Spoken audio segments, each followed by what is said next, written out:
इमाम हसन के पास एक शख्स आया, हजरत अमीर मुआविया में बैठे थे, तो उसने इमाम हसन से आके कहा कि हुजूर औलाद नहीं है, कोई दुआ कर दे। तो जो है मेरी बात पर, अब भी लोग पीरों के पास आते हैं ना, माशाल्लाह से, अल्लाह खैर फरमाए। तो पीर साहब अगर वजीफा बताएं तो वजीफा चूंकि पढ़ना पड़ता है, वो काम मुश्किल है। हजरत इमाम हसन से आके वजीफा पूछा, उस शख्स ने कहा हुजूर औलाद कोई नहीं, तो वजीफा बताए। तो आपने फरमाया इस्तिगफार पढ़ा कर। क्या कर?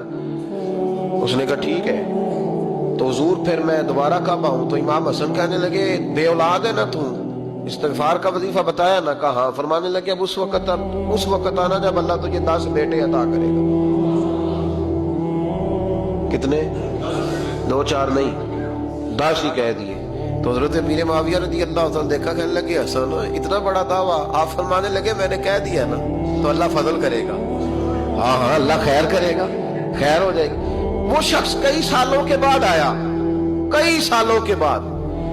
तो हजरत अमीर मुआविया को भी साथ लाया, कहने लगा हुजूर अल्लाह के फजल से अल्लाह ने 10 बेटे अता फरमाए, पूरे 10 ही अल्लाह ने दिए। तो हजरत अमीर मुआविया कहने लगे जनाब बात तो आपकी सच्ची हो गई, पर मुझे भी बताइए वजीफा कहां से लिया? फरमाने लगे कुरान पाक से, सूरह नूह की 10, 11, 12 आयत पढ़ो। अल्लाह फरमाते हैं तुम इस्तिगफार पढ़ो, मैं तुम्हारी बेटों से भी मदद करूंगा, मालों से भी मदद करूंगा। तो मैंने इस्तिगफार बताई थी और कुरान मेरे अल्लाह का है, रब का वादा झूठा हो सकता?